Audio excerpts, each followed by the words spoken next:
வணக்கம். அறிமுகம். உலக வரைபடத்தில் தென் அமெரிக்காவின் வடபகுதியில் அமைந்துள்ள ஒரு நாடு. அதன் பெயர் வெனிசுவேலா. எண்ணெய் வளம் நிறைந்த நாடு.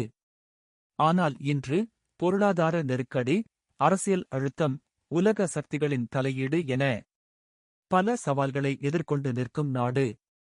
இந்த வீடியோவில் நாம் பார்க்கப் போகிறோம் வெனிசுவேலா மக்களின் வாழ்வியல் கலாச்சாரம், அங்கு நிலவும் மதங்கள் மற்றும் அவற்றின் செல்வாக்கு, மக்களிடையே உள்ள இன நல்லிணக்கம், அயல் நாடுகளுடனான உறவுகள், நாட்டின் பொருளாதார கட்டமைப்பு, அமெரிக்காவுடனான இராஜதந்திர மோதல் மற்றும் இந்த எல்லாவற்றுக்கும் மத்தியில் நாட்டு மக்கள் தங்கள் தேசத்தின் மீது கொண்ட பற்று. வெனிசுவேலா மக்களின் வாழ்வியல் கலாச்சாரம். வெனிசுவேலா மக்கள் இயற்கையை நேசிப்பவர்கள், குடும்பத்தை உயிர்போல் மதிப்பவர்கள்.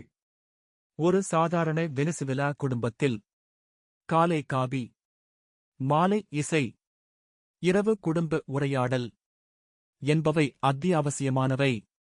அரேப்பா எனப்படும் சோள ரொட்டி, பேபுலோன் கிரையோலோ போன்ற பாரம்பரிய உணவுகள் அவர்களின் அடையாளம். இசை என்றால் சால்சா, மெரெங், ஜோரூப்போ வெனிசுவேலா மக்களின் இரத்தத்தில் கலந்தது. பொருளாதார சிரமங்களுக்கும் மத்தியில் மக்கள் தங்கள் மகிழ்ச்சியை இசை, நடனம், விழாக்களில் தேடிக்கொள்கிறார்கள். மதங்கள் மற்றும் அவற்றின் செல்வாக்கு. வெனிசுவேலாவில் பெரும்பான்மையான மக்கள் கிறிஸ்தவ மதத்தை, குறிப்பாக ரோமன் கத்தோலிக்கத்தை பின்பற்றுகின்றனர். தேவாலயங்கள், திருவிழாக்கள், மத ஊர்வலங்கள் இவை சமூக ஒற்றுமையை வலுப்படுத்துகின்றன. அதே நேரத்தில் பாரம்பரிய ஆப்பிரிக்க நம்பிக்கைகள், பழங்குடியினர் வழிபாடுகள் இன்னமும் கலாச்சார அடையாளமாக நிலைத்திருக்கின்றன. மதம் வெனிசுவேலாவில் அரசியலை விட மனிதநேயத்தை வளர்க்கும் ஒரு சக்தியாகவே பார்க்கப்படுகிறது. இன நல்லிணக்கம் ஒரு தனித்துவம்.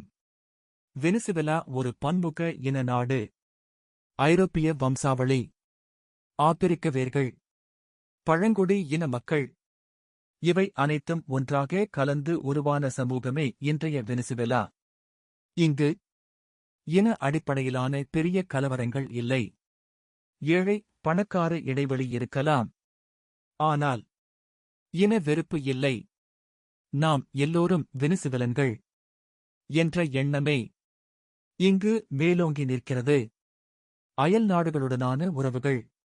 வெனிசுவேலா கொலம்பியா, பிரேசில், கயானா போன்ற நாடுகளுடன் எல்லைகளை பகிர்கிறது. லத்தீன் அமெரிக்க நாடுகளுடன் பொதுவாக நட்பு உறவுகளை வைத்திருந்தாலும் அரசியல் நிலைப்பாடுகள் காரணமாக சில நேரங்களில் மோதல்களும் உருவாகின்றன. ரஷ்யா, சீனா, ஈரான் போன்ற நாடுகளுடன் வெனிசுவேலா நெருக்கமான உறவை வளர்த்துக் கொண்டது. இதுவே அமெரிக்காவுடனான பதற்றத்திற்கான முக்கிய காரணங்களில் ஒன்றாக மாறியது. வெனிசுவேலாவின் பொருளாதார கட்டமைப்பு. வெனிசுவேலா எண்ணெய் நாடு. உலகின் மிகப்பெரிய எண்ணெய் களங்களில் ஒன்று இந்த நாட்டில் உள்ளது. ஒரு காலத்தில் இலவச கல்வி, இலவச மருத்துவம், குறைந்த விலையில் உணவு என மக்கள் வாழ்ந்தனர்.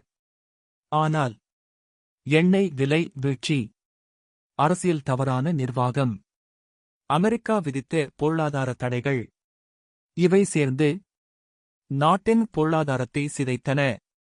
இன்று பணவீக்கம், வேலைவாய்ப்பு குறைவு, அத்தியாவசிய பொருட்களின் தட்டுப்பாடு மக்களை வாட்டுகிறது. அமெரிக்காவுடனான இராஜதந்திர உறவுகள்.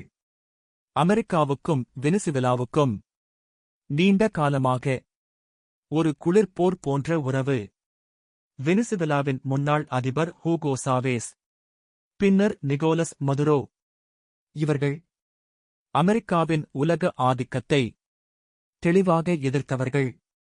இதன் விளைவாக பொருளாதார தடைகள், எண்ணெய் வர்த்தக கட்டுப்பாடுகள், அரசியல் அழுத்தங்கள்.